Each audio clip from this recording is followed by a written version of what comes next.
Hello and welcome to Focus on Liberia. My name is Dennis Jai and you are watching us live from Atlanta, Georgia.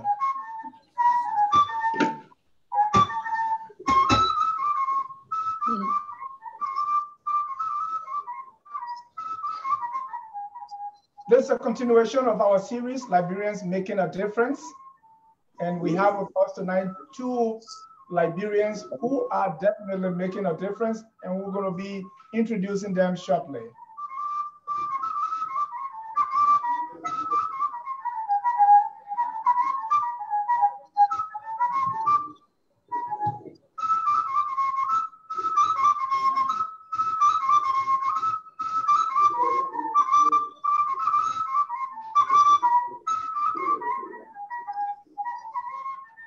We want to welcome all our viewers across the globe. We are broadcasting from Atlanta, Georgia. This is the wrap-up of our series, Liberians Making a Difference. We've been joined by Pastor Timothy Kpeh from Monrovia, Liberia, specifically Pipeline, Cookspon Hill. That's Timothy Kpeh from Liberia. And also Dr. Clarice Ford-Kulah from Atlanta, Georgia. Keep tuned, we'll be right with you. I'm here with my co-host, Danielle Nougbode-Williams. Danielle, I'm excited we are wrapping this up. As am I.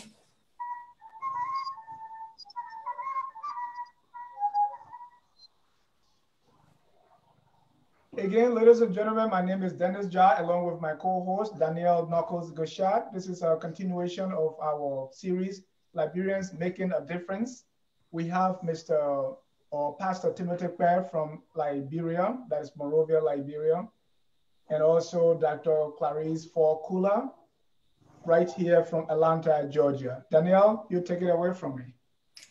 Good evening, everyone. Again, my name is Danielle Nougbode-Williams, and I am the co-host here on Focus on Liberia. I'd like to thank you all for joining us tonight.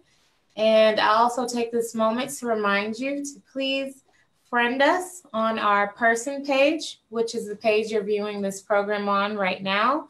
We also have a organization page, Focus on Liberia, here on Facebook. Please like our page and also subscribe to our YouTube channel where we post these videos as well. And the YouTube channel is under Focus on Liberia. So that's three things: our person page, which you're watching this video right now, and our organization page, and then our YouTube channel. We'd really appreciate your support, and we thank you again for joining us tonight. As Dennis said, tonight is our third and final episode in the series of Liberians Making a Difference. We started this series in response to some of the narrative that was being carried around after the More Than Me scandal in Liberia. It was being said that we need foreigners or outsiders to help us to improve our country, and because Liberians were not doing the work, that we were not helping each other. And we know that that's just not the case. So tonight we have two fine examples of people, Liberians specifically, who are bettering Liberia. We have Dr. Clarice Ford-Kulah and Pastor Timothy Kpeh. So to tell you a little bit about Dr. Kulah, Dr. Clarice Ford-Kulah is a philanthropist, college professor, writer, and producer in Atlanta, Georgia. She is originally from Liberia. She has spent over 20 years of her life dedicated to educating children and youth.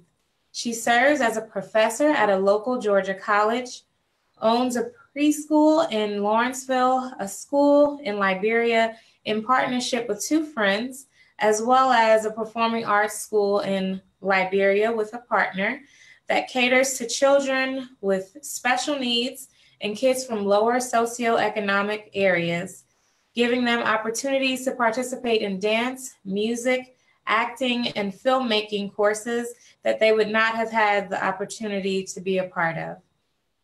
She also taught at a Georgia public school for over 14 years and serves as the direct youth director, and dance instructor at her church. Currently, Dr. Kpeh is serving as the U.S. coordinator for HealthPage Liberia Incorporated, an organization ran by Nougbode-Williams that airlifts medically ill children and flies them to other countries to receive medical care and surgeries. Today, HealthPage has a group home in Liberia run by Nougbode herself that houses 14 medically ill children who are awaiting treatments and surgeries. 2 of the said children are currently staying with Dr. Kpeh at her home in the United States for their respective surgeries. Raised in New York as a child, the theater was her life. She is a trained dancer and actress. She has studied film and production extensively. Dr. Kpeh has taught everything from dance to drama and the like. She has produced and directed countless faith-based stage plays and dance shows in Atlanta. She is the president of Divine Entertainment International, a full-service production company that was founded by she and her late sister, Lydia Ford-Kulah, to handle production from start to finish, train and manage dancers, actors, actresses, writers, etc. To date, Dr. Kpeh has managed phenomenal actors such as the Nollywood star Van Vicker and has produced numerous films for the African movie industry and 2 for Hollywood. So Dr. Kpeh, tonight we tell you welcome and thanks for being here. Thank you.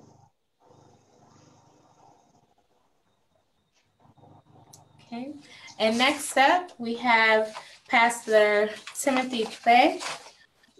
Currently, he is the National Coordinator for the Youth and Disabled WASH Network of Liberia, where he coordinates all affairs of the network and seeks for funding support and ensures full implementation of all activities.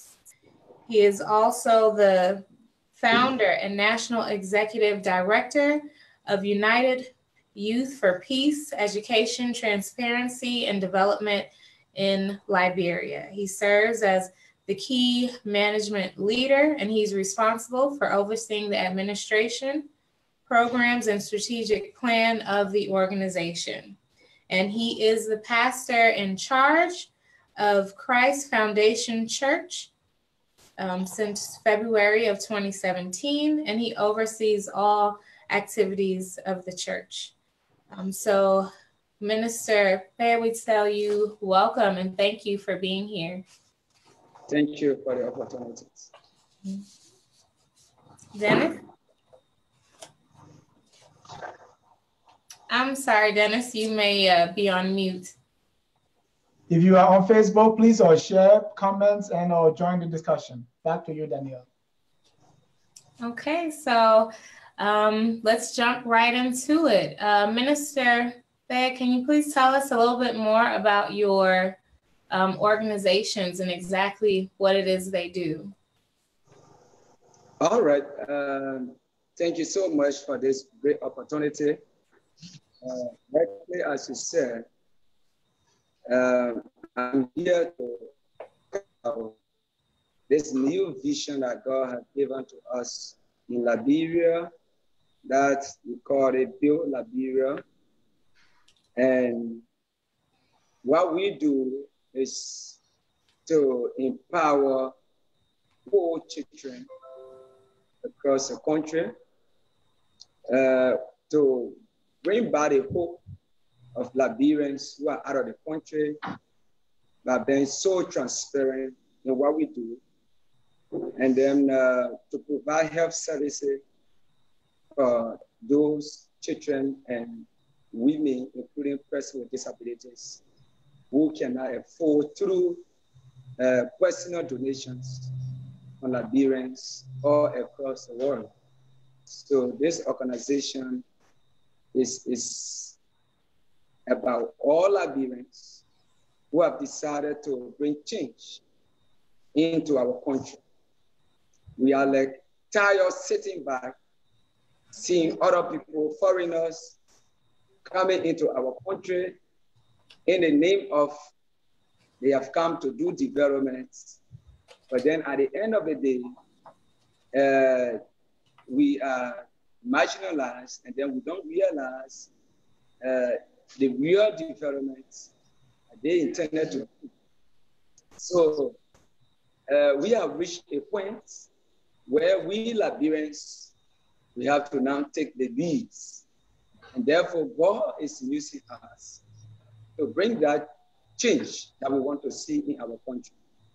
So we started with the education program where we go around from communities to community during the school hours. And then those students, those children who are selling on the streets, has no parents, some either father died, either mother died, or both parents died, or some were taken from the interior. They come to town, and then those who brought them to town, they are unable to send them to school. So when we see those children, we use the social media to, put their issues, the stories out there, seek for assistance from Liberians and non-Liberians across the world, so that we can contribute to the education of those poor children in our communities. Because we strongly believe that if we are educated, we will ensure, or we will be able to take over, to take ownership of our own developments. And like, for example, the Sustainable Development Goals that Liberia signed up to, we cannot achieve that goals if we overlook the issue of ethics, if we overlook the issue of health, if we overlook the issue of agriculture. So that is basically working in those directions to bring change in the lives of people who cannot afford across the country. Thank you. Dr. Kpeh, can you tell us a little bit more about HealthPage Liberia and how it was started? Dr. Kpeh? Yes, how are you? Good evening, everyone. Well, okay. So HealthPage Liberia Inc. was started by Ms. Nougbode-Williams. She had contacted me years back, I believe in 2008, somewhere around there, that she wanted to do this program whereby we would be airlifting children. I don't even want to, Liberia's most vulnerable children is what I should say. And these are children who have cerebral palsy. Some of them have Down syndrome. Some of them had caustic spilled all over them. Some of them had faces that were burned by acid. Some of them were born without genitals. I'm talking situations that were life-threatening. So the idea was to take them out of Liberia into countries where they could have surgery done to repair some of the issues that they were having. And so Kpeh Hospital in Ghana was one of our first hospitals that partnered with us, whereby we would take the kids to Ghana. If the surgery could be done there, we would do it there. If not, we would go to other countries. Some of our kids have gone to the UK, some have ended up in China, majority come to the US. There's a hospital up in Boston called Shriners. I'm sure you guys have heard of Shriners Hospital. They do a lot to help us with our burn children. And then we have, recently here, we've added Children's Healthcare of Atlanta, who have just wonderful people that have come together and they do the surgeries pro bono. Of course, we have to come up with places for them to stay when they come to the US or whichever other countries they end up. We provide transportation to and from the hospital visits and also through surgery. We provide help during and after the surgery. We provide homes where they can stay during and after the surgery, because a lot of these kids end up staying here for a period of time. Recently, one of our most, it was just a wonderful experience that we had. One of the kids that came was a little boy by the name of Saki. He was young at the time. I think in Liberia, they used to call him the man without a face. So we were able to help him get here, and he went through all these surgeries, and there was a guy that hosted him. The host ended up adopting him. He ended up going to school. He ended up in college. He recently passed away a couple of weeks ago. It was very, very saddening for us. He was scheduled to be graduating with a degree in engineering in the upcoming year, in 2019. Just a lot of different stories of children who were very, very ill that we were able to get out of Liberia and bring them for surgery. Currently, I have two of them who are here with me. One is a young lady that had acid spill all over her face. Of course, the culprit is still walking around Monrovia. Why? I have no idea, but he's still out. He was arrested initially, and then he was bailed out. And since that time, he's walking around. And then also, we have another little boy here who is only 5 years old. And he was born without any genitalia, so he doesn't have any private area. He was peeing through his skin. As a result of that, the skin became very badly damaged. Recently, Children's Healthcare of Atlanta was able to do his surgery, and now he has a bag on the outside of his body where the pee is channeled through. So there are a lot of kids who are sick in Liberia. Children in America are born with some of these similar things, but when they're babies, we have surgeries that take care of that. Unfortunately, in Liberia, we don't have those opportunities. So the kids can grow into adulthood. Some of them can grow into childhood with those problems. The problem is if we don't fix those problems, it can be detrimental, it can be terminal. So we do our best to help those kids.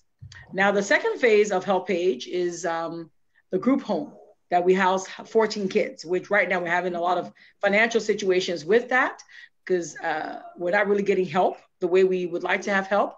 And in that home, we had 14 kids. It's a 3-bedroom house. And so several of them sleep in one room. We provide beds, we provide food, we provide so many things. We take them to and from the hospital. It's really sad because many of them have issues that we have no cure for in Liberia. And then there are some kids, like I said earlier, that were born with cerebral palsy, which is a major issue. We're born with Down syndrome. And our society, unfortunately, shuns them. You know, we act like they have leprosy or something in Liberia, whereby in other countries, they're provided the help that they need. So the goal with HelpAge is to give that help, that physical help, that mental health to children who need it, but in the same token, taking care of them bodily. You know, what can we do to help these children? So that is what HelpAge Liberia does. Thank you. Minister Kpeh, can you tell us a little bit more about your team and who's working with you? All right, thank you. The team is actually comprises of Liberians, both in and outside of Liberia. So when we started,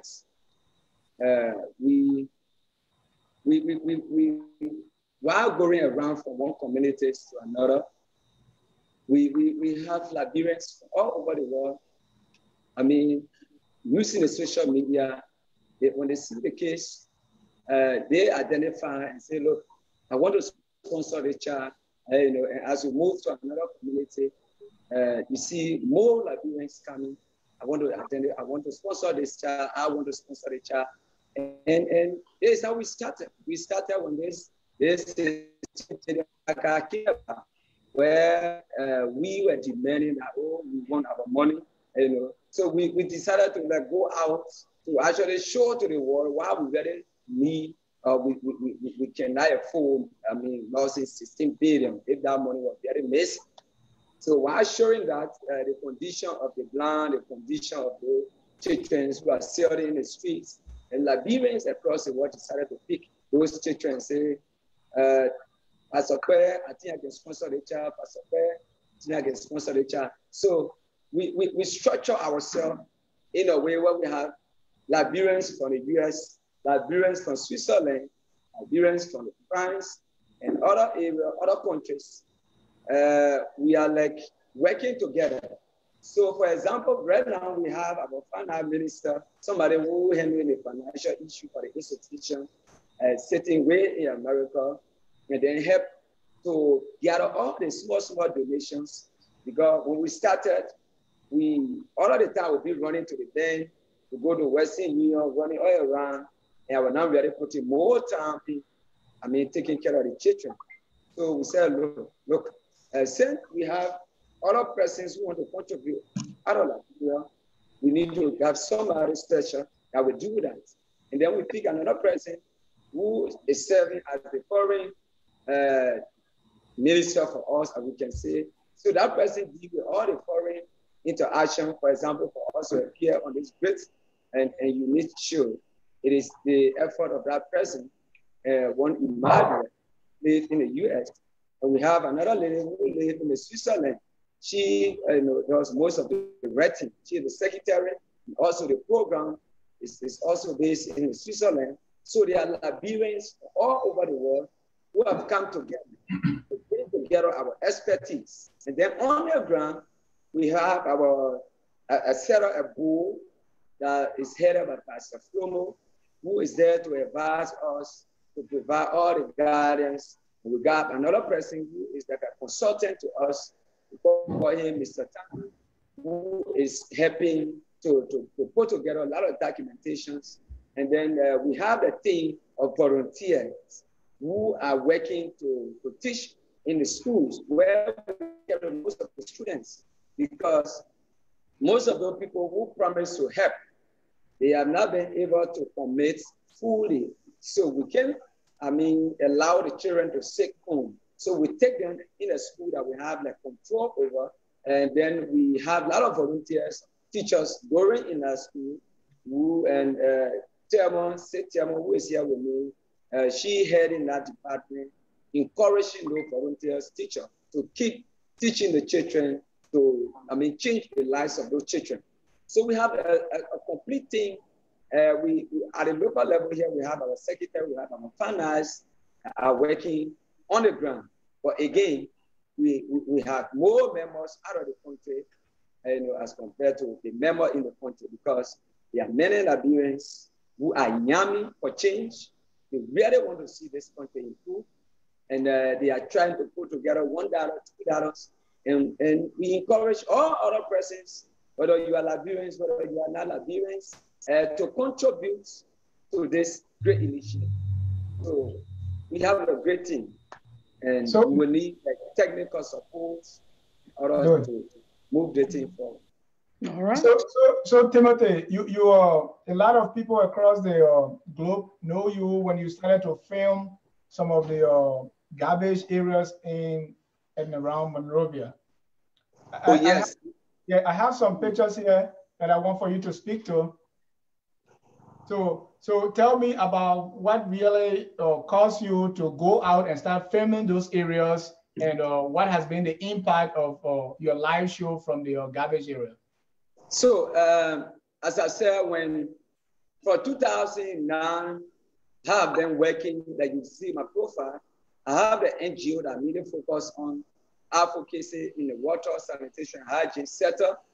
And through my initiative, the engagement in other civil society in this country, with support from partners, both international and national, we have been able to have a WASH commission established, which the appointments were done recently by the President George Martin Weah.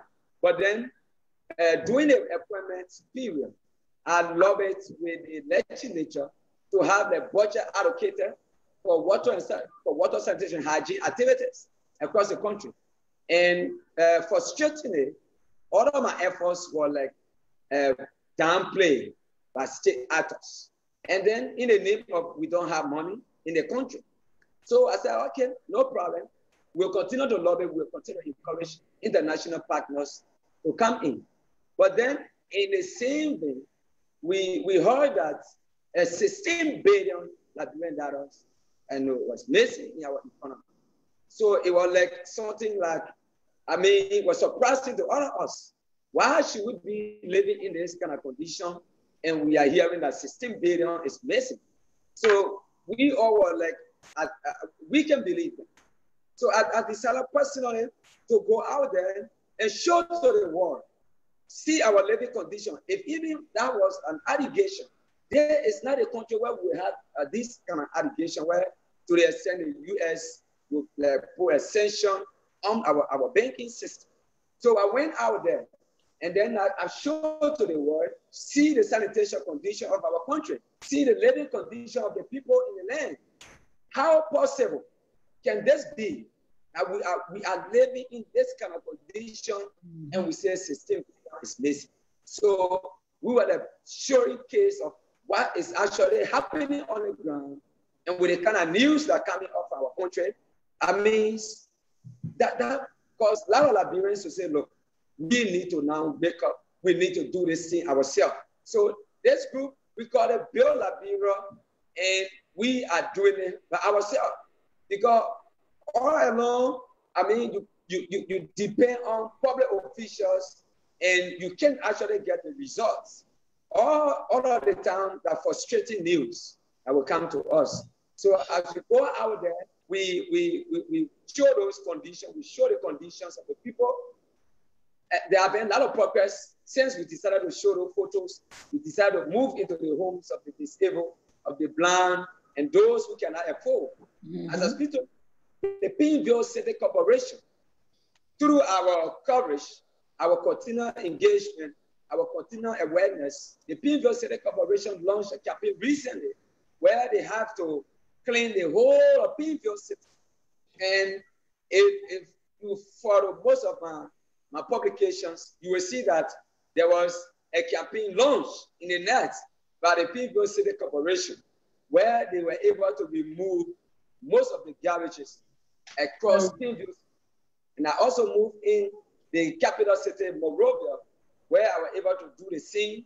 And we have this Georgia Clean City campaign launched and other initiatives that were also launched. So there have been some impacts in terms of our awareness. And then there are still challenges in overcoming most of those challenges we face in our country. Yeah. Very good. Thank you. Dr. Kpeh, earlier you mentioned that funding has been tough. So exactly how do you run the organization? Where do you receive funding? Well, majority of the funding, as with most organizations on ground in Liberia, comes from our pockets. So normally between Ms. Williams and myself, we normally fund it that way. Every now and again, we get some contribution, maybe from like the Rotary Club of Monrovia, and then just good citizens like yourselves who may want to pour into Liberia's children. Of course, people don't really have that much money, so they'll make donations $100 here, $200 or $300 there, but every little bit counts. So a lot of, like I said before, majority of it comes out of our own pockets, and that's how we've been really helping the kids. A few of the communities would give like a bag of rice, to help feed them. So that has been a true blessing, but I wish there will come a time where we would have group homes like they do here in the US for children who have these kinds of illnesses where government or, other private organizations on ground could help us. That would be a great blessing. But for now, the majority of it is funded from our pockets. So Dr. Kpeh, you Yes. talk about these kids. I want to, for those who may not know, I want to show some pictures here so that of the kind of conditions of people that you bring over to the States. Oh, yeah. So discuss if you don't mind, not that one, if you don't mind some of those conditions. I don't know if you can describe some of those conditions. Some of them are like the one with the knot on the back is spina bifida, which the kid will never be able to walk, basically. So spina bifida, I don't even know how to describe it, but it happens in a lot of young children. They're born that way and they're not going to be able to walk. One of the kids, I think the one with the eye, that was a tumor that started very tiny tumor. And like usually in the US, we can remove those tumors right away when it's caught. But in Liberia, we don't have those opportunities. So the tumors can grow. So like in that kid's eye, the child can go blind in one eye because the tumor overgrows. We had a situation with a little girl that we brought out of Ghana. And I remember she stayed here with me. She was only 4 years old. I get a little emotional. She was only 4 years old at the time. And Johns Hopkins was scheduled to do her surgery. By the time they got her to the US and we flew her up there, the surgery could not be done because the tumor had grown so large. Her head was, she was on the news here in Atlanta on, I think, Channel 5. The tumor had grown so large that it had taken over her mouth. So her mouth sat outright from her face, and all her teeth just were kind of like there. She couldn't eat, she couldn't swallow. All right. And so the only way for her to have relief was for us to have that surgery. Of course, they didn't have the money to get her here in time. By the time the kid got here and we took her to Johns Hopkins, the doctor said, we might as well send her back because she wouldn't survive the surgery. And he said she only had, I think, like 2 weeks to live. And sure enough, 2 weeks later, she died. That was heartbreaking for me because I have a set of twins and they were 4 years old at the time that she came to stay in my home, and she was also 4. So for me, these cases, you become personally attached.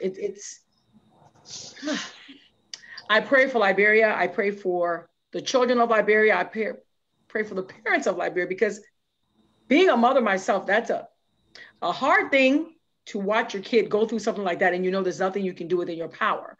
So then of course you get people like us who come in and try to help, but sometimes it's too late. By the time we get the information and we fly the children out, it's late. Like we had a blind child.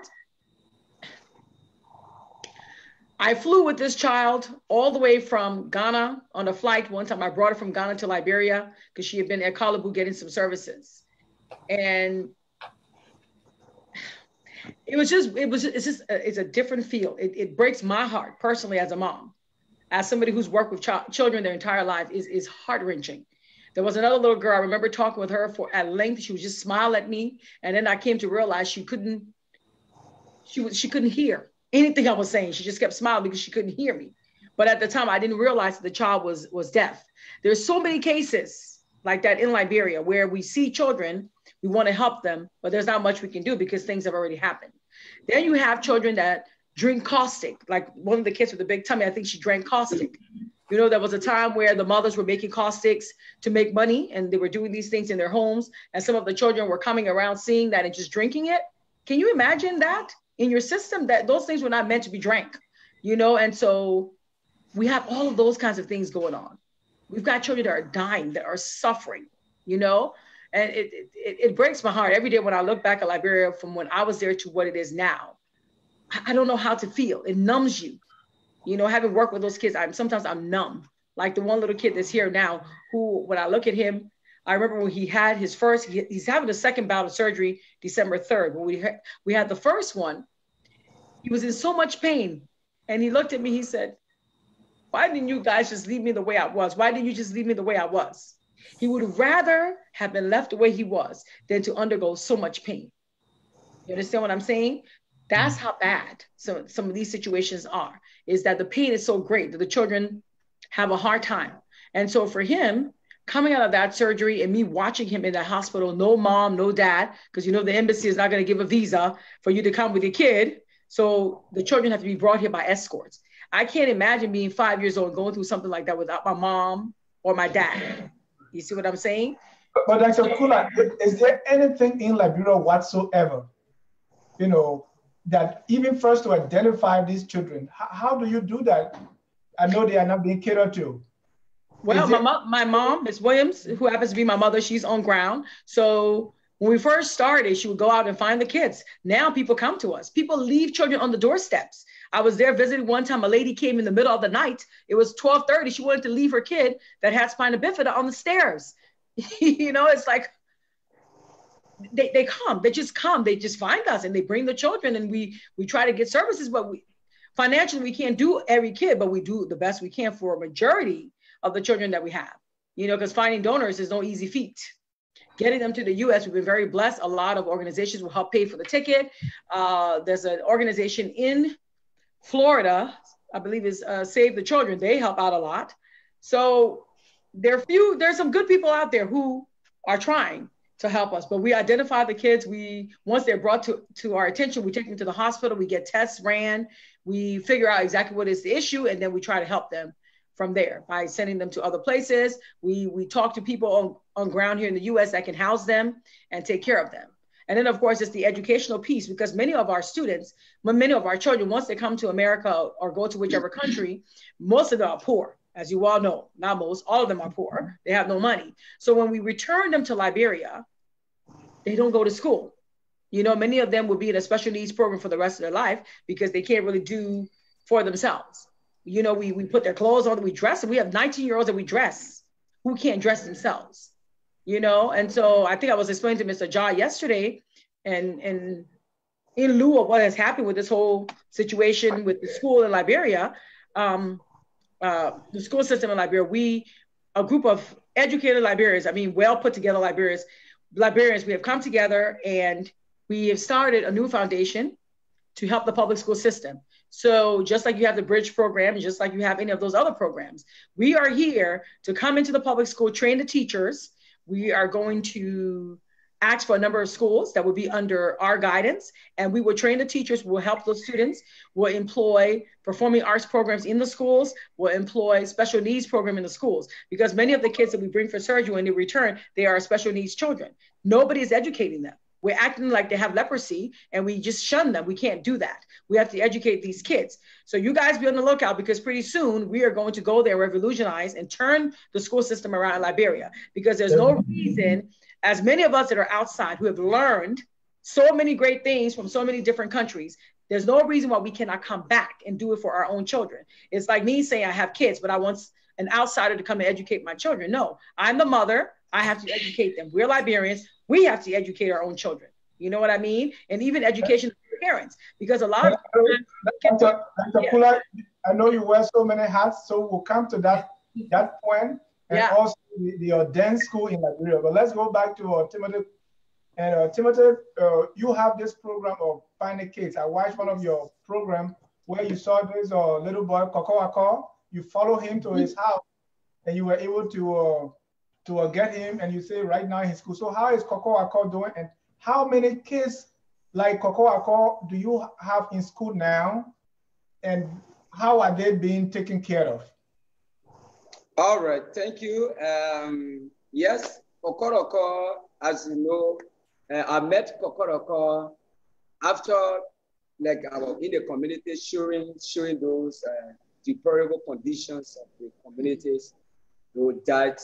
And then I met this child in a slum community, selling the rotting fish on his head, no slippers, and bare feet. And I was like, wow. I first decided to pass by him, but I could not pass. I passed, I came back. And, you know, I made a turn 2 times. Then God told me, like, look, you got to speak to this guy. And I spoke to him, and he said, oh, my name is Kokoroko, I'm from Lima. So I said, Kokoroko, what is the meaning of Kokoroko? He said, Kokoroko means uncle. So, okay, uncle, who you living with? He said, oh, my grandma took me for the interior, and she brought me to town, but I'm not going to school, and I'm trying to help my grandmother to provide food. And that's what many children, do in this country for their family to survive. So I decided to work with him, and I said, look, you will take me, at your house. We went, and I met Kokoroko grandmother. She was like so angry. Well, I have to work with the child, and then go to ask if the child is in school. So the only thing I could do at that point was to keep talking to her. Oh, I'm sorry, mommy, but I'm so interested to see my brother go to school. And if there's any way that I can help to send this child to school, I can do that. So I kept talking to her until she came down a little bit. And but when I first approached her, she said, look, you finished the 16 billion, you guys finished taking the 16 billion. So they give it back to you, you want to bring it in the community. So so it was like looking a little bit funny. And but I could understand the frustration. I could see that. So while I was live working with Kokoroko, there were a lot of Liberians that were following the show. And while we were going through the discussion, we were saying, look, I can help to support a child. I can help to over 15 to 20 persons will say, look, I want to help to support a child. So I said, wow. So it means that by working in the communities, showing those children who are not in school, we can get Liberians and non-Liberians across the world that see no children condition through social media. And I'm grateful to the producer, the brain behind the use of this social media, to be specific Facebook. Because some of us, we don't have the financial strength to go to the media, to use other media, but we can just recharge our little stretch card, and then we go live on Facebook. So through that, I was able to get like 10 to 15 persons who said they wanted to sponsor Kpeh. So I said, okay, we have many persons, many children that Kpeh in this country. So all of these support now need to go to Kpeh alone. So I started moving from community to community. And I started gathering, those little supports to send our children to school. But then I first took Kpeh to a school that was closer to Kpeh. When we went at the school, the first school were already filled. They were no longer accepting students. We moved on to the next school. When we went, I met the principals, the founder of the school. And I explained our condition. He said, okay, I will accept the child. And I went, somebody said 150. And one of the things that actually we try to ensure, the issue of transparency. So whenever people send a letter from how that money is used, it's then, we go live with the expenditure aspect. We are very transparent to the point that those who are contributing to our program, they will be certified and continue to support the program. So our life, when I paid the school fee of Kpeh, while in the process of paying the school fee, another lady who is now Liberian, she said, look, I want to support the school to provide feeding. So I was like, happy. Wow. If that is the case, then I think I'm almost like in heaven. So when I discussed it with the principals, he agreed, the proprietor, he agreed. And the next day, the person sent $100. So that same thing, you guys go and do the awareness, and we provided sufficient education. And then we decided to provide bread with a salt drink and juices for the children for the first time. Surprisingly to us, when we sent our things the next day, the mother of the school, which is the wife of the pastor who in the school, she got mad with us. Wow, we have to go to the school. People normally do this thing, and then they make money out of the case, and they abuse the whole opportunity. So I was like, damn, that's the day, and I tried to talk to my sponsor, those Liberians, and say, why is this? I thought I was trying to help in the school. And then many of them, they were like, what, Timothy, you have a church and you have a school? I said, yes. They said, but we want to sponsor more children, and we want you to take them to your church school so that you can be able to provide the needed supervision we want for them. And I said, look, if that is the case, then that would be a good thing. We can take them there and we can start from there. And the interesting part of our program, we are going to ensure that whatever system we have in America, whatever school system we have in Europe, other parts of the world, we will ensure that that happens right here. So in a school, right now we have over 125 students. Of the 125 students, we have pretty close to 70 to 80 of those students who already got a sponsor. The rest of them, they are students that are in a school, no sponsor yet, but they are there, and we continue to raise the awareness. And every blessing day, we got people working at my house in the net. Every second, they are there at the door, crying with their children. Blessing them for us. Another school right in the community I'm living, the proprietor worked at my home 3 days ago and said, look, I'm so interested in the program that you are doing.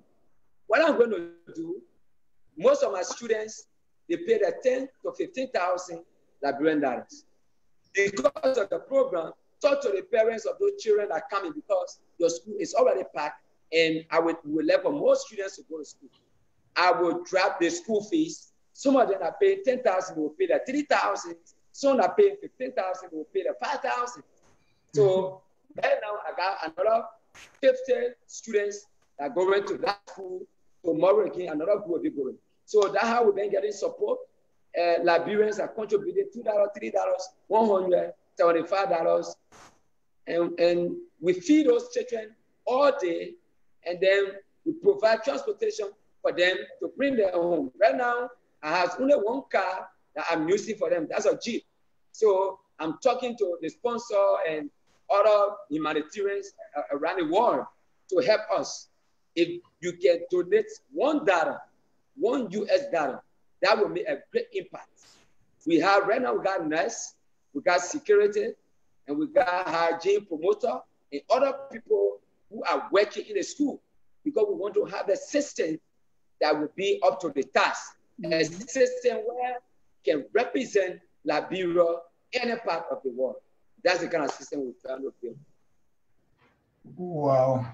So while we are talking, there are people on Facebook saying basically, and that will go to you too, Dr. Kpeh, how can somebody help? How can they reach you? What do you want from them? And how can they help if they want to help? So let me start with you, Pastor Kpeh. Somebody from Canada want to help, how do they do it? Okay, so right now, as I said, we have Liberians across the globe who are interested to see their country develop. Even non-Liberians are also contributing. So in America, we have our bank account, somebody who's serving as a finance for us in America. We have the PayPal, we have the Cash App, and then we have the bank account. And that account is with the US bank. So any donation you want to donate, we have our chat room also, what we call it Build Liberia. What you can do is you inbox me that you want to support. I will link you to our finance overseas. That will make it very easier to do that. And if you are finding it difficult to do it that way, we have names of team members that we can also send to you. You can do your donation through the MoneyGram, through the Western Union, and other medium that you can do a transfer. But really, we are interested into transparency and accountability. So we recommend that you use the system that we have overseas, where you can donate your $1 and it will be recorded. And how that money is used, it will go live. We got video, we got documentary, we got receipt, all other things that you think we need to be transparent. And we are available. We open the government, any other institution can audit us, because this country, Liberia, one thing that is killing us is corruption. And this thing came about as while we were in the fight of corruption, fighting to get our 16 billion, this vision came about. So the issue of transparency is key on our agenda. So whenever people send me little $50 or $100 to go and provide food for those who are in need, they're the blind people that will visit it, I will go live. Every money, every cent I receive, I will go live and I count that cent and give it to the person who that money is intended for. So these are the millions you can help. Dr. Kpeh? Yes, how are you? Okay, it's the same thing for us. Most people just inbox us that they want to help. We have a bank account set up here in the US. We also have a bank account in Liberia. So anybody that is interested, they can go ahead and send me an email, or they can also inbox us through Facebook. I don't know if you can give them our information, or they can contact you, Mr. Ja. I can give you my information if somebody wants to call and speak to me, or however they want to do it. But again, just like with this brother here, everything is transparent, and you get a report of how your monies are being spent. But most people just do it through the bank account set up here in the US and also set up in Liberia. And the bank account in the US, we do have a PayPal account. And I understand sometimes it may not be either as easy to donate money. Are there any other ways people can donate, whether it be time or services or goods? Yeah. What else? For me, if anybody's in Atlanta who'd like to help, I do have 2 kids that are with me, and sometimes it's a little bit difficult getting them to and from doctor's appointments. The Liberian Association president, Dr. Sumo, she normally helps us out, so she'll take them to church with her on Sunday. She'll pick them up on Friday, and give us a little break there. And then if I take them to the doctor and they have to have surgery, she may end up bringing them back home for me. So it just depends. So you can give your time that way. Okay. And Pastor, what other ways can people donate or help other than money? Can they send food? Can they volunteer time? How else can people help you other than financial support? Yes, apart from the financial support, we need some capacity building initiatives. For example, training those teachers to see, at the level of the American system, the Europe system, the European system, and other supplies, the food items to those disabled communities, even the students. We are feeling we having some challenges with providing food for the kids. So anybody can help them. Most of the kids that we put in school, they don't have clothes, some lack of mattresses. Their parents are actually living actual properties. So some of those who are helping, they are also helping the parents to do some businesses and other means through which they can help. Yeah, so it's not just monetary. You can do capacity training.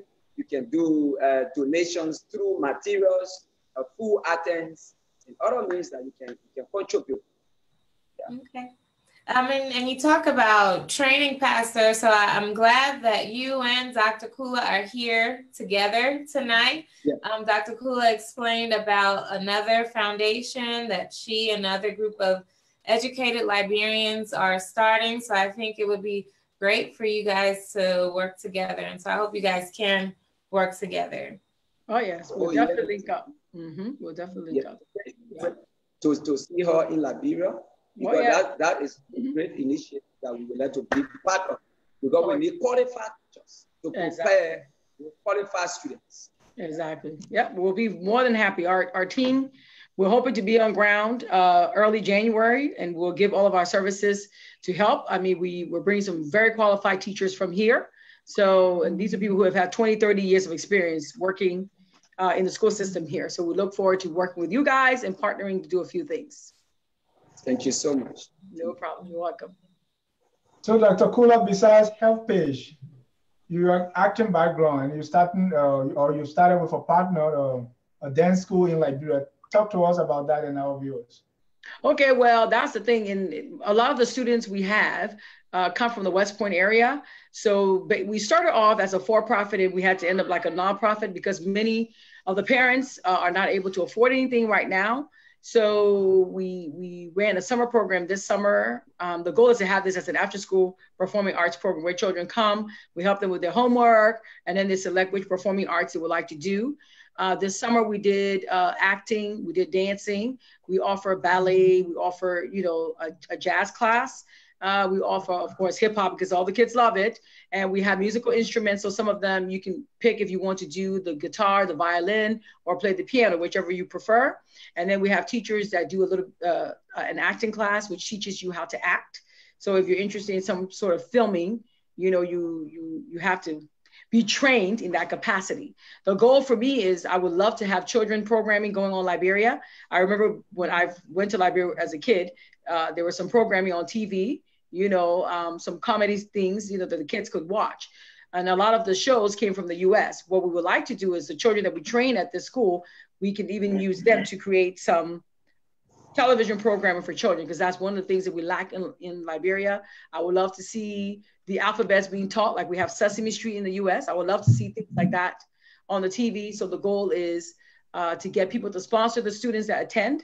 And then at the end of the day, we can do some programming for TV. So other kids who don't have opportunities to attend school can watch these programs, maybe learn the alphabet, or learn to count, or learn the numbers, or whatever it is that, we're working on for that week. So some fun TV programming is what I'm looking at doing. Yeah. So, Dr. Kula, other than the financial challenges, what other sorts of challenges does your organization see? Well, finding teachers in Liberia is very difficult, not just for performing arts, but other things you want to do there. But with the performing arts, because of the Civil War, many people who were there before who may have been trained may have left. They're outside of the country. So when I first started the program, I had to fly one of my girls from Atlanta. Well, she was in China teaching at the time. We had to fly her from China into Monrovia to do the program because it was very difficult to find a teacher who could teach ballet, tap, and jazz. So, those are some of the challenges that we do have. So if there are people here who are in the performing arts who are willing to give their time to teach a couple of classes, please do let us know. I would love that for the kids there to have that opportunity. Wonderful.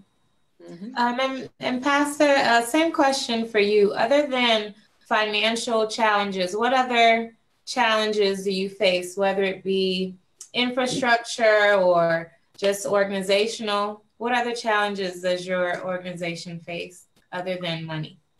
Yes, apart from the financial, the issue of transportation is a serious challenge. Yes. Because, as I said, right now, I'm using my car, which is the Jeep, to take over 100 students on the campus. So I put the 225 students in the car as one, and then drive them to the campus. And then we have to make the 4-5 trip in the morning. So I woke up very early, 4 a.m. in the morning to start carrying those children on campus. Therefore, I decided to talk to other members in the view for transportation means. We need buses. And then the other issues have to do with the infrastructure. Now, the environment is very important for learning. So there's some photos sent from Switzerland, from America, that we need to work on. So we need to improve the school environments where children will be able to be comfortable when they are in school. So we try to put some security system in place where people will not just walk on the campus and just harm those children. So we try to work on those issues. Some of those challenges also have to do with feeding those children, the kids, because we maintain them in this throughout, from 4 in the morning to 8 in the evening, because before we take all of them from the campus, that means it's already 8 o'clock in the evening. So these are some of the challenges we're facing so far, and we'd like for people to help us in those directions. Yeah. Ladies and gentlemen, if you are just joining us, this is Focus on Liberia. We are focusing on Liberians making a difference. This is part 3 of that series.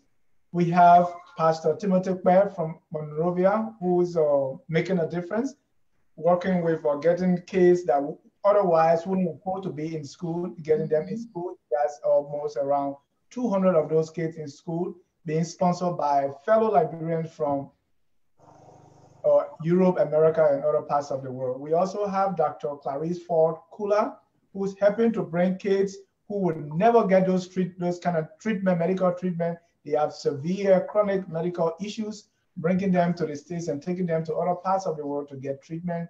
She also has a dance performing arts school in Liberia, mainly for non-disabled, but kids that cannot afford.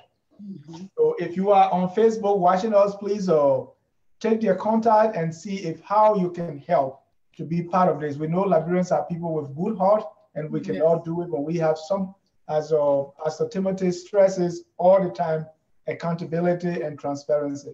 So when you see that, people are always encouraged. So drop us your comments on Facebook, and let's have a lively discussion. Back to you, Danielle.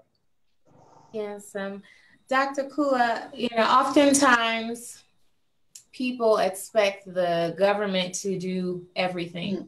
And I believe people like you and Pastor are deciding not to be helpless and to do what you can to help. What can the government do, though, to assist you? What sort of policies can they put in place that would help your organization to run better? What can they do to help? Well, I know the hospitals are not equipped just yet. So I think providing a grant system that can help to airlift the children would be a start. Because it's not just bringing them to the U.S. We can also go to neighboring countries, like I said, like Ghana or neighboring countries. You just countries in Africa, basically. There are some places in South Africa. There's some places in Nigeria. There's some places in just all over Africa. But finding funding to get them there sometimes is, like I said, is a hassle. So I think if the government had a grant program that could assist in this manner, it would be good. Even to get the children's medicals done, because before you can bring them to the U.S. You know, the U.S. requires a lot of documentation. We can't just bring kids from other countries. There are certain tests the kids have to take first. We have to make sure we have to give an account of the exact issue the child is dealing with. We need monies for those. We pay for that out of our pockets.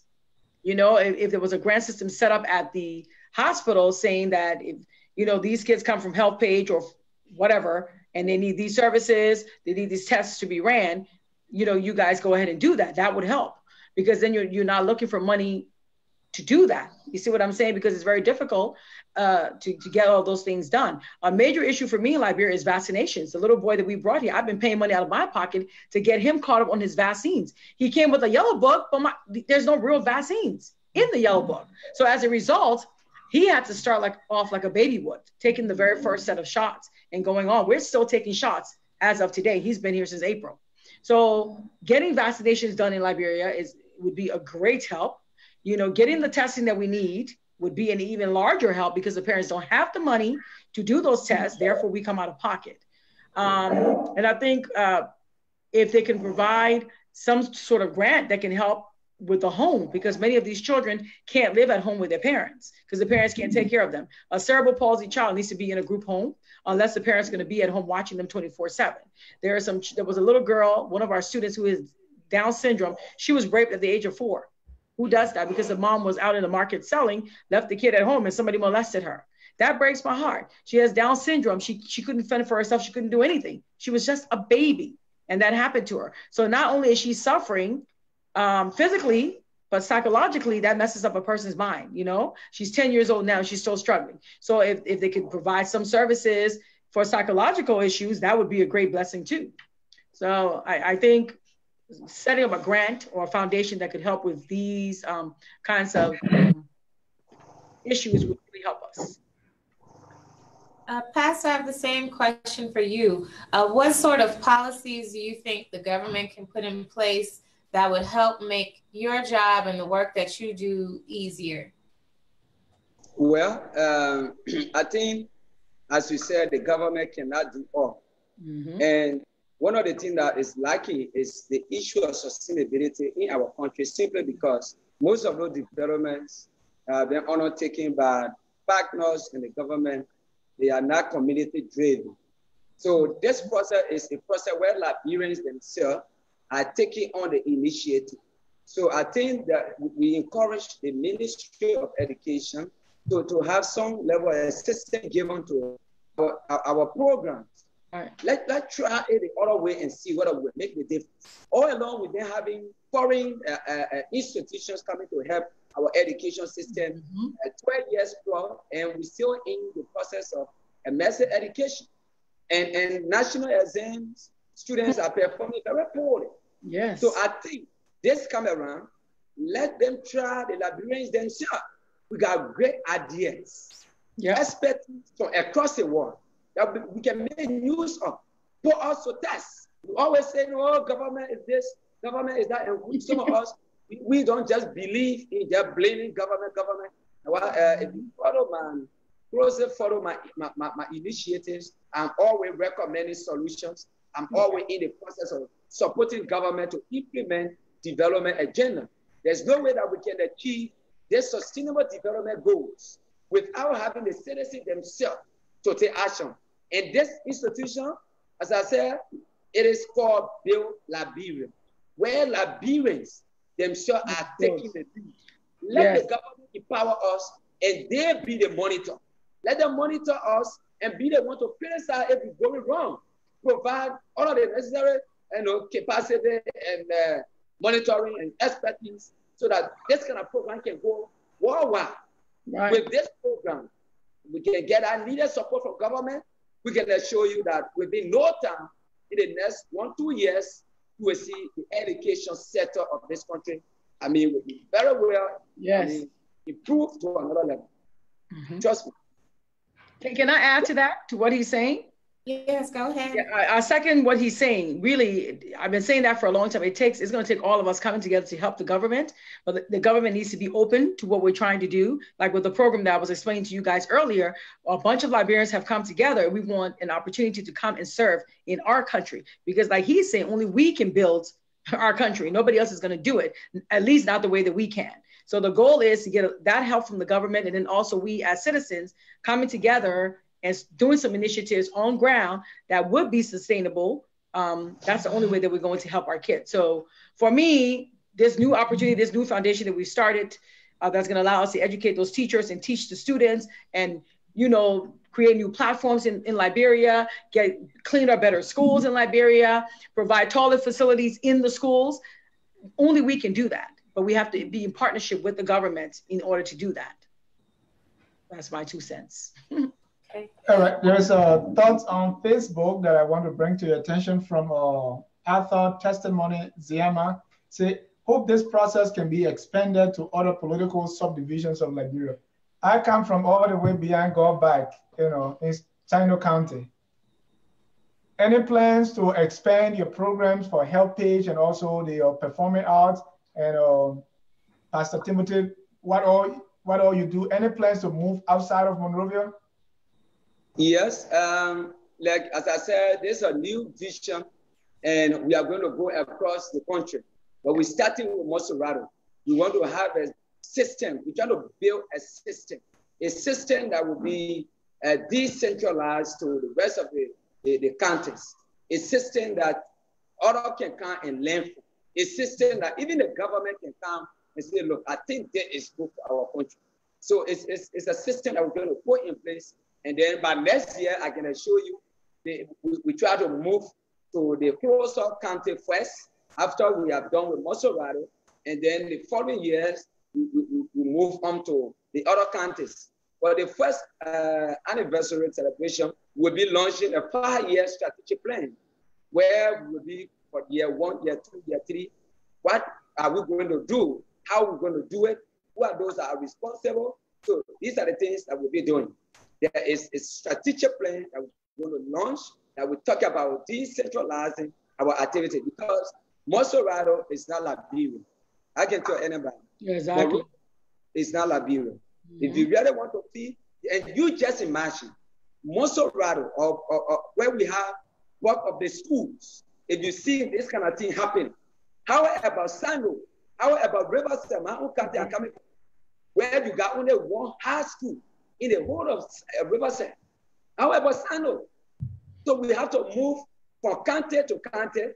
But again, as I said, we have this huge challenge, and we have to encourage people. We have to have a system where people will be easily convinced to say, yes, this thing you're doing here, we can trust you. You can do it in other areas. So that's the kind of system we're trying to build. It's a complete system that will transform the entire education system of our country.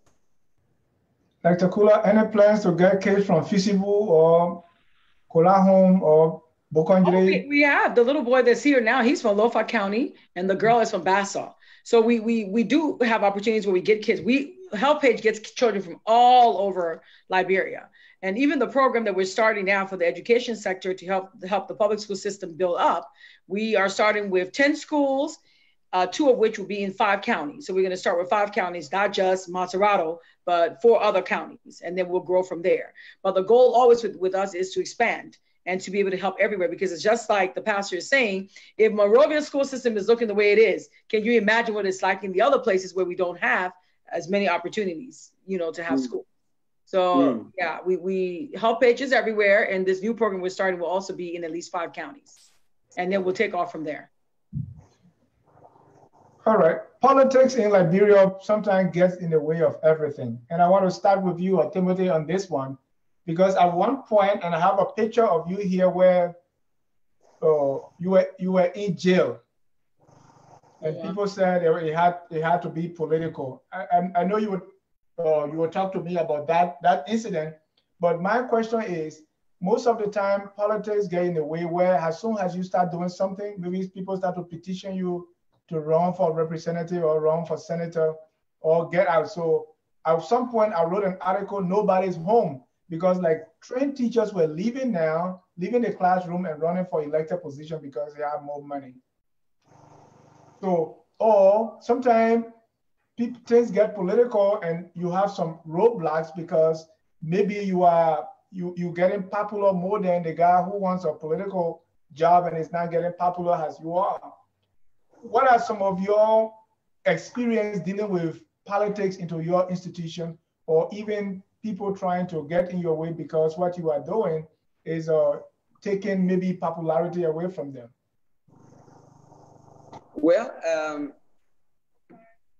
we in terms of politics, what we are doing is non-political, and we are doing it in a way that we also educating people, Liberians, that you don't have to be a politician to make impact in your country. You don't have to be a representative to do what you're supposed to do for your country. Because many times people will say, oh, you vote for me, I will do X, Y, Z. And then when you put in there, it's a different board. So this vision is about, look, let's put politics behind us. No matter which party you represent, where you're coming from, what matter is the improvement of our society. Those children who cannot afford, those children who don't have to, who cannot go in the market in a day, and who parents cannot provide them meal a day to eat. These are the kind of focus we have. And as we continue to go with the awareness, encouraging people, I mean, we are going to graduate from the process of voting for rest, voting for material things, voting for money. And when politicians, when we really equip our Liberians, I mean, our citizens, before politicians come to us to request for our votes, you will be coming with, I mean, commitment, clear commitment. That will not be talking about, oh, our teacher, they're correct, I will bring you money, I will do that. No, we need clear commitments. So it is non-political, but then we open up the eyes of people to be able to make good decisions in society. Because the type of decision you make, it affects your life, it affects the generation to come. So most of the time, politicians, they truck people from one location to another location. After election, you can right back to the same location. So you expect for bread and butter to be to where you never voted, and then you went somewhere to vote. So these are the kind of things that we try to erase. This thing of politics is a way out. I think it is wrong. It is totally wrong. It has not benefited us, and it is not benefiting us. What we need to do is we have a responsibility as a citizen in this country to make change in our society. And you don't have to be in any position. You can be a mere Liberian. Right now, I'm simply using my phone and making use of a social media. And I'm grateful to the producer of this the Facebook, where I just go from community to community. I don't have the cash in my hand, but I can move around. I know where the people are. I know their location. I know how to convince them to speak out. There are many people that cry in the community, but they don't have the means, the process of, I mean, taking their cries, their stories at a national level. So God is using some of us to do that. So in terms of politics, I mean, it's totally non-political.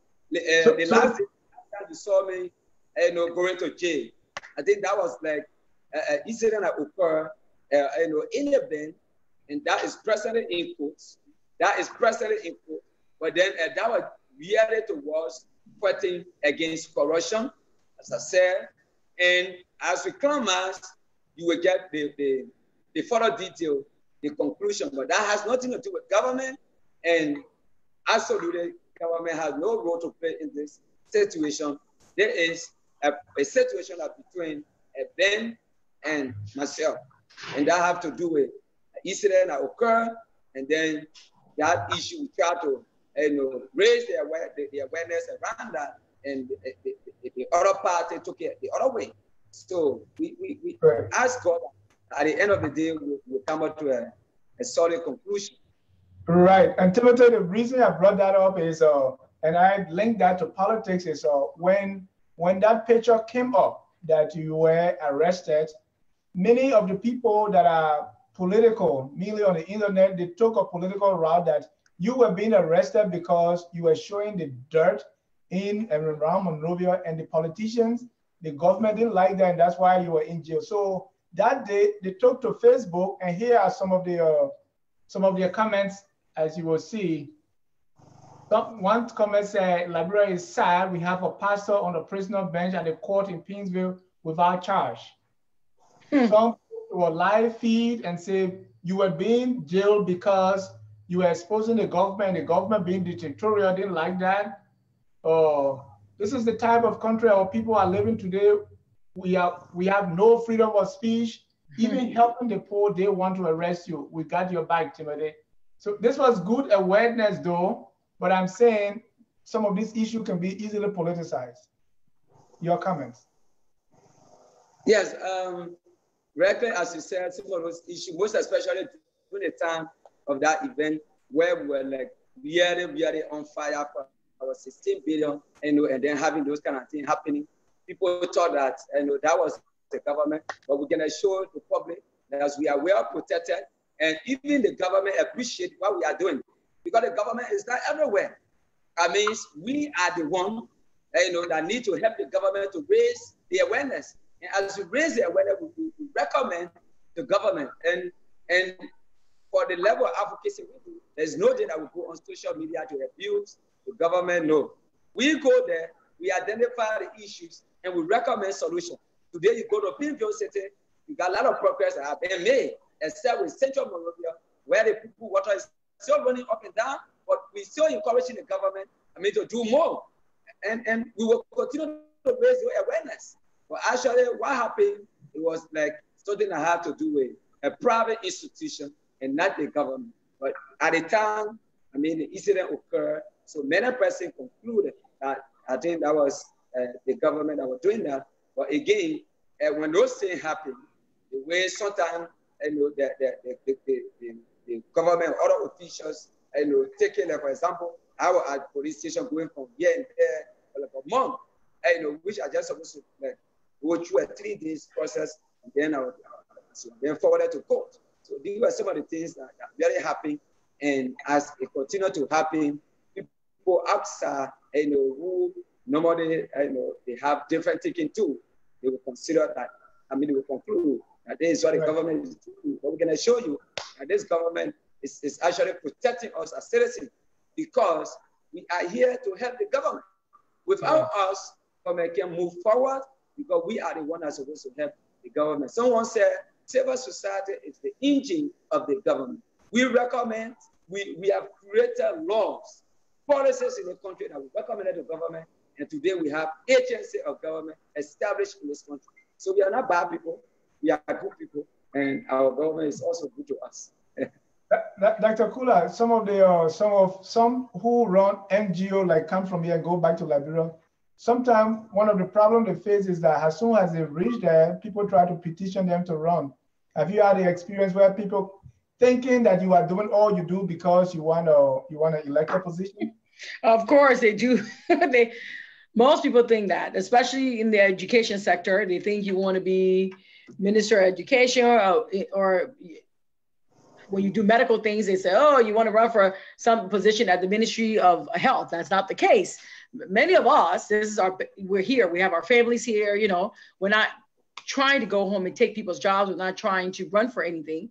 It's just a matter of us being citizens of Liberia and wanting to see for Liberia what we saw growing up. When I was a kid, going to school, the things that we learned in school, when I went to elementary, middle school here in the US, when I was in high school, I went back to Liberia. What I learned in the high schools in Liberia, I take with me forever. Because when I came back and started college, It wasn't that college was such a breeze, but it wasn't hard. It was easy. It was a lot easier because I did have that backing from the high schools in Liberia. So I say that to say that I want to see the Liberia that I left there before the Civil War. I want the kids to come from Liberia to America and they call me to help out, not necessarily to educate them. When I get calls, can you come and help this kid? Can you translate? You find that you get there, the kid is speaking English. It's just that the new colloquial English is so heavy.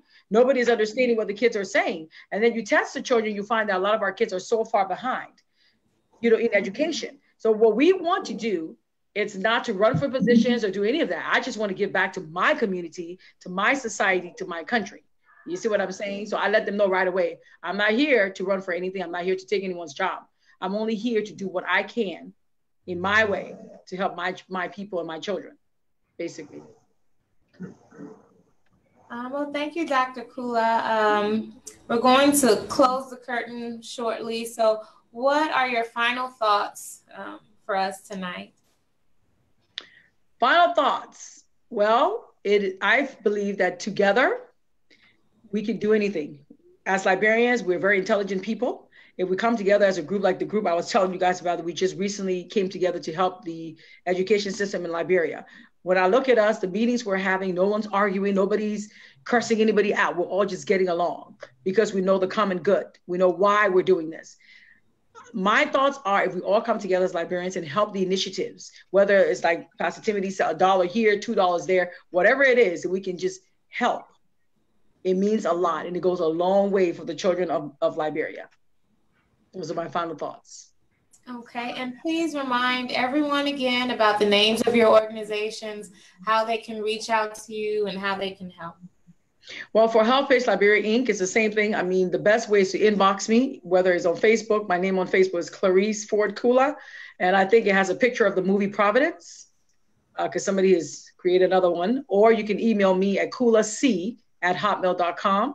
Again, it's very simple. It's Kulah, KULAHC @hotmail.com. So those are the ways that you can get in touch with me if you guys would like to help Face Liberia, Inc. You can also reach me at the same email address if you want to help out with the new initiative we just started, which is called Educate Liberia. We would love to hear your comments.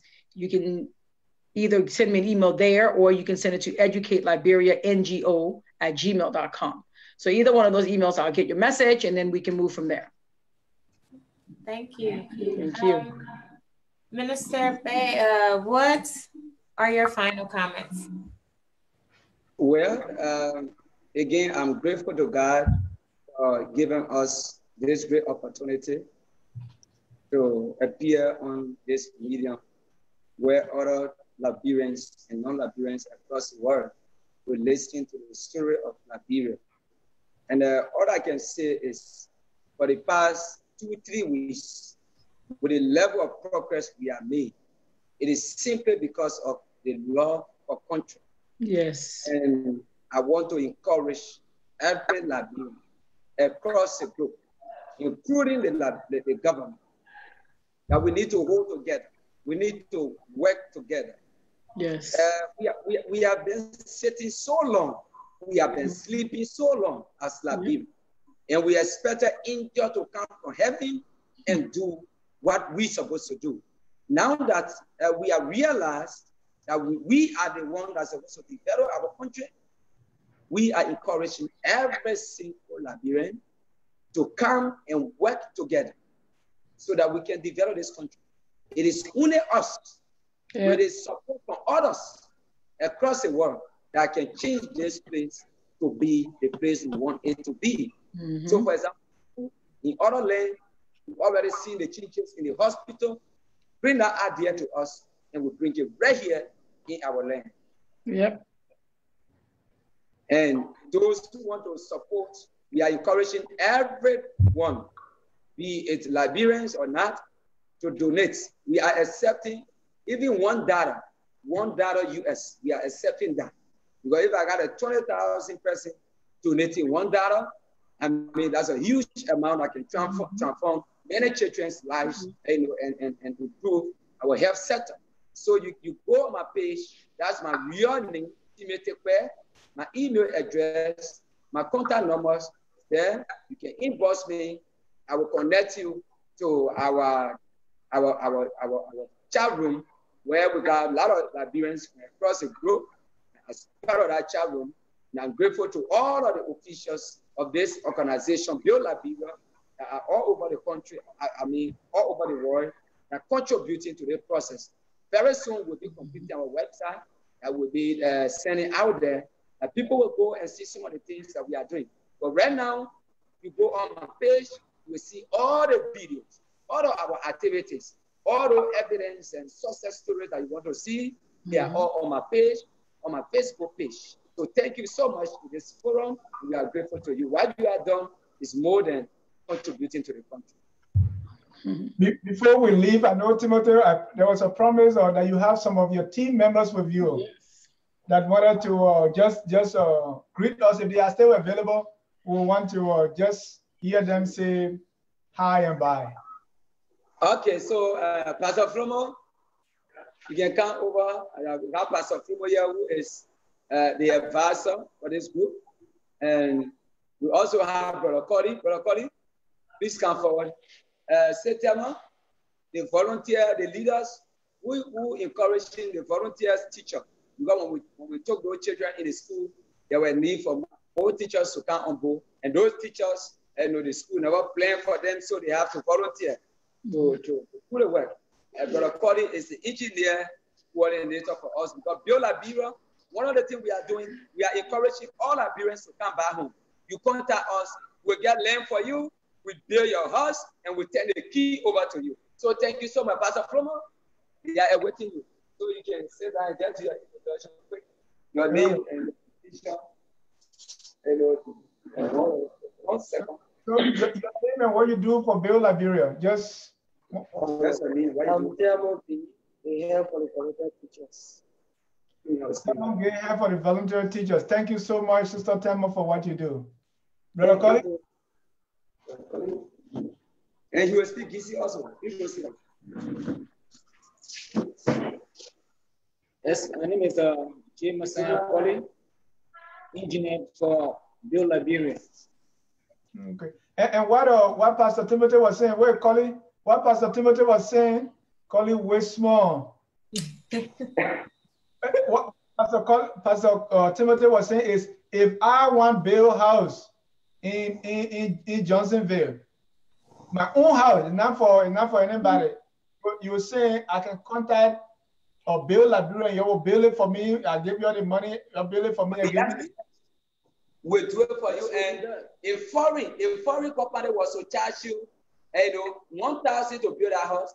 Build Liberia will charge you 70%, will reduce it to 70%, where we do it for you because you are Liberians, and you want to contribute, you want to come back home.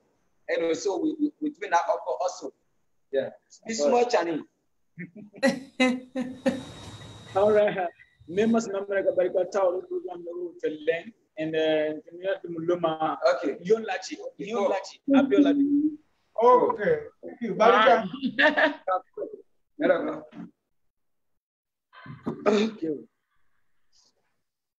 Pastor Flomo, you're the advisor. Yeah. Yeah. Just introduce yourself and tell us what you do for Build Liberia. Anyway, by way of introduction, I'm Pastor Flomo, serving as advisor for Build Liberia in Liberia. Thank you for your work.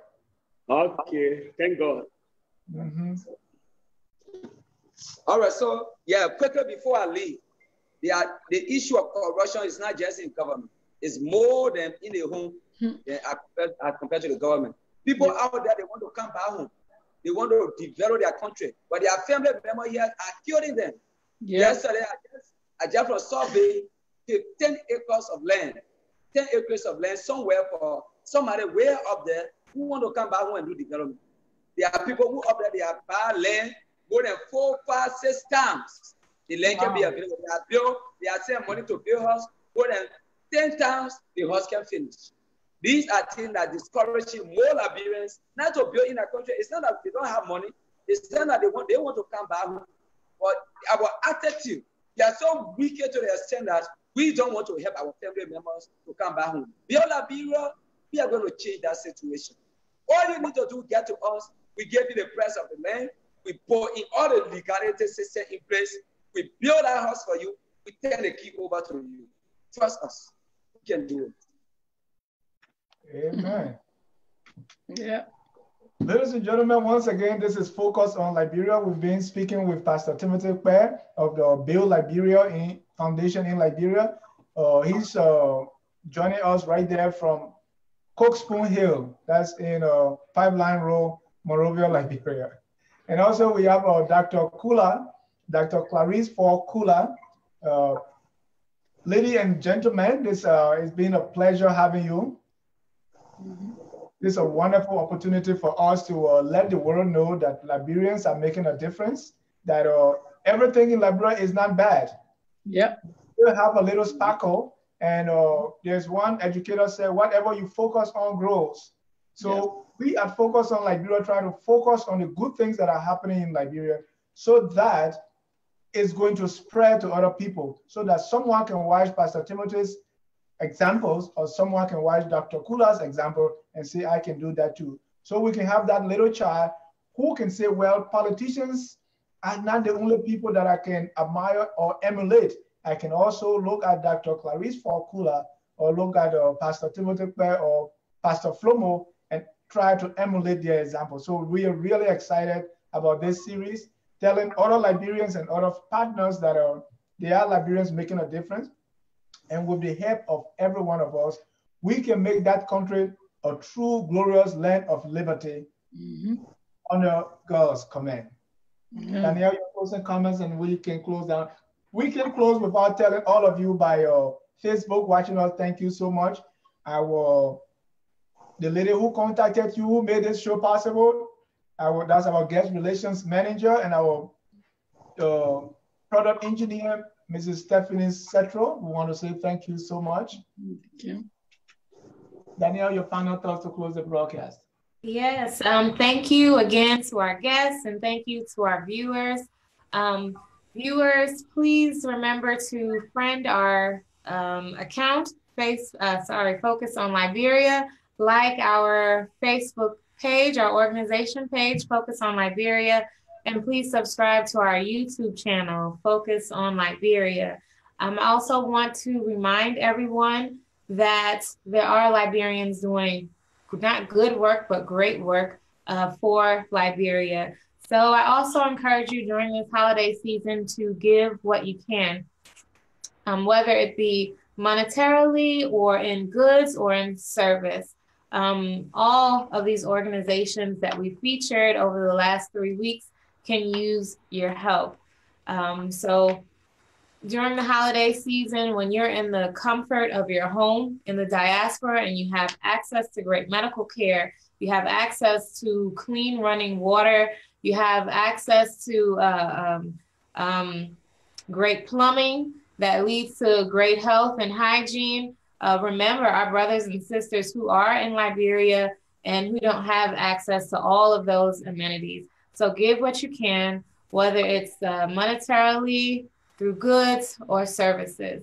And just remember our brothers and sisters during this holiday season. And thank you again for joining us. And we will also make sure that we post information on all of the organizations we've featured over the last 3 weeks. You can see us here again on Facebook Live next Sunday at 6 p.m. We look forward to having you. Thank you. Thank you. Thank you so much. All right, until next time, my name is Dennis Jai. We say thank you for coming. God bless you. Enjoy the rest of your night.